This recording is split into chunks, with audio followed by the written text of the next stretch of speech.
You are watching Jesus TV. Merry Christmas. इस खूबसूरत दिन पर मैं तमाम मसीहों को क्रिसमस मुबारक कहती हूँ, क्योंकि ये दिन खुशियों भरा दिन है। इसको मनाने के लिए पूरी दुनिया में बहुत सी तैयारियाँ की जाती हैं और एक ख़ास कॉन्सेप्ट जो लोगों के जहन में है कि क्रिसमस को मनाने के लिए शराब नोशी की जाती है। ये बहुत गलत कॉन्सेप्ट है, क्योंकि बाइबल में शराब को हराम करार दिया गया है। इसलिए हमें इस बात को आप तक पहुंचाना है कि ये लोगों के जहन में गलत तस्वर पैदा किया गया है।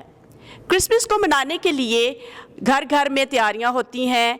छोटे बड़े सब एक दूसरे के साथ अच्छे तरीके से मिलते हैं, जुलते हैं और एक दूसरे को अपने घरों में मधु करते हैं। ये बहुत खूबसूरत और प्यारा दिन है जो पूरी दुनिया में लोग बहुत खुशी से मनाते हैं।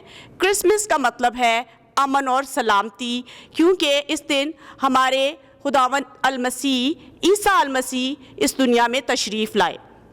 वो एक हकीर सी चरनी में तशरीफ़ लाए और उनके दिन को मनाने के लिए हम इस खूबसूरत दिन को मनाने के लिए बहुत खुश हैं। और खुदा पूरी दुनिया में अमन और सलामती लाए, हमारे पाकिस्तान में सलामती लाए और हम मिलजुल कर एक दूसरे के काम आए, मिलजुल कर काम करें। यही क्रिसमस का मकसद है। शुक्रिया।